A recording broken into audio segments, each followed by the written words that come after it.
Hello everyone, welcome to Bing Lectures Learn SQL from Real Jobs.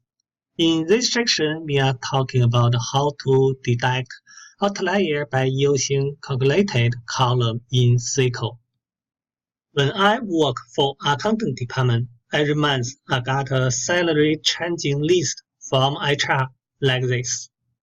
But one of our company rules was couldn't rise more than 20% for salary changing each person each time.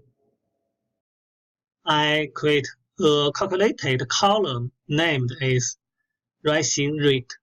We will use it to find anyone which rising rate greater than 20%. Then we create a trigger to find the outlier records and send to paycheck outlier table. Our HR department had the privilege to see this table, and I will question them if those records are right.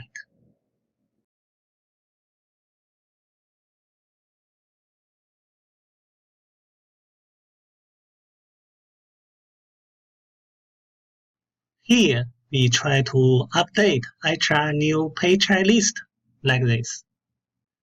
Finally, we got a perfect result. HR department will figure out this issue ASAP. Here, we found a way to do that validation. Keep learning, keep thinking. Alright, let's learn SQL from real jobs. See you next course.